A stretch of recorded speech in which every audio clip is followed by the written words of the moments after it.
going hunters. For good. It's time for a new strategy. You're all I can think of. Every drop I drink up. You're my soda pop, my little soda pop. This is so cute. It's not just another K-pop craze, it's a full-blown phenomenon. K-pop Demon Hunters has captured the attention of fans worldwide. The movie has been streaming on Netflix at #1 since June, and the songs from the soundtrack have been breaking records at an astonishing rate. Due to its popularity, Netflix has decided to release a sing-along version in theaters just for one weekend. And some of our coworkers are going, they're so excited for this, and that we're speaking with the director of K-pop Demon Hunters, Chris Appelhans. Chris, thank you so much for coming to the show, and congratulations on all of your success. This must be so overwhelming to have someone love your work this much. Yes, it's a lot. It's amazing. We're like kind of dreams come true, and you're just trying to keep up and trying to enjoy all the fan connection that it's bringing to people. Well, I have to tell you, my stepson is obsessed. He is playing the music all the time. He's 11. We have a floor director, Fernando, who I'm not going to say his age, 2 daughters, but much older than my stepson. This is crossing generations. People are loving this. The music, the catchy, dance moves, the color, all of it. What makes it so addictive in your mind? Well, there's lots of hot Korean guys, so that helps. But I think on a deeper level, obviously, we really wanted to try to make it something different. And so Maggie Kang, my co-director, and I really leaned into stuff that we wanted to see in animation that we'd never seen. These female characters that are like, they are super awesome, but they're also like really silly and goofy and like run around in their pajama pants. And we really wanted to make a musical that was not a typical musical, that like used the true form of pop music as a device for telling stories and like structuring a movie around.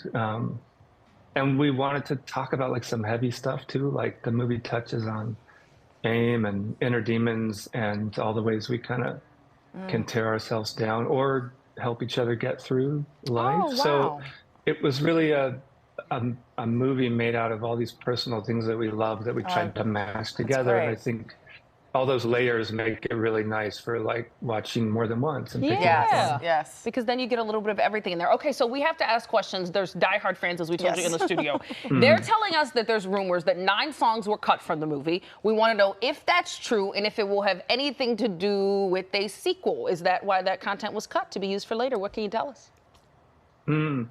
We didn't cut 9 songs, but we made so many demos in the process of landing on the songs that are in the movie. So like a song like Golden, we probably wrote 4 songs in trying to find that song before we landed on it.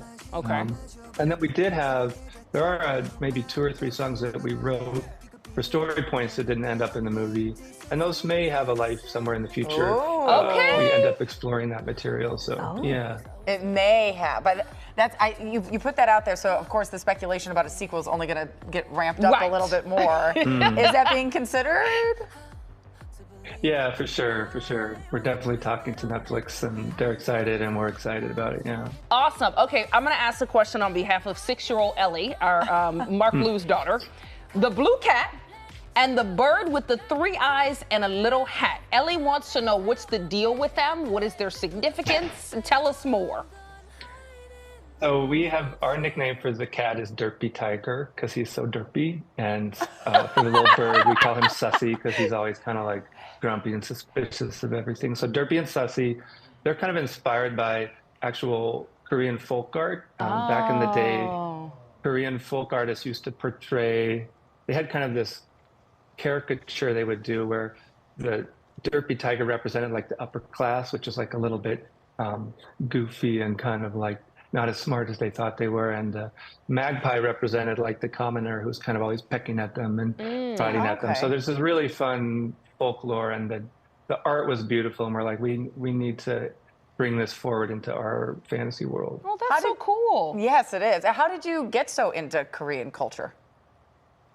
It's funny. I was talking to some Korean news outlets about this, and I don't think I'm of the generation, and I think there's actually many of us now, who grew up on Korean dramas, Korean films. I saw Bong Joon-ho's film The Host when I was probably in my late 20s, and it really changed the way I thought about filmmaking. I've been watching Korean dramas for 20 years now because I think they're so good at sort of tone and being funny, but also really emotional. So I was sort of inadvertently, as a filmmaker, being shaped by Korean artists. And so when Maggie and I met up to talk about it, it was like we had all the same references, we had all the same inspirations. And I think it's something that is really neat about the way I think Hollywood is changing now, is you have filmmakers like me, just a white guy from America, who has ingested all of these other filmmaking voices in my youth. And so I show up and they're just a part of like how I want to tell stories. I love it. That's really cool. And you can see your appreciation for the culture. Well, we are so happy you joined us. Thanks again. Congrats on all of your success, Chris. Yeah, thank you guys. So fun. Okay, you can watch or rewatch. There you apparently, go. Mark Liu has 3,000 times. Yeah. K-pop Demon Hunters now on Netflix. You can also catch that sing-along version we were talking about in theaters. It's happening this Saturday and Sunday, but you better get your tickets because from what I'm hearing, it's getting a little crowded in those theaters. Very, very popular.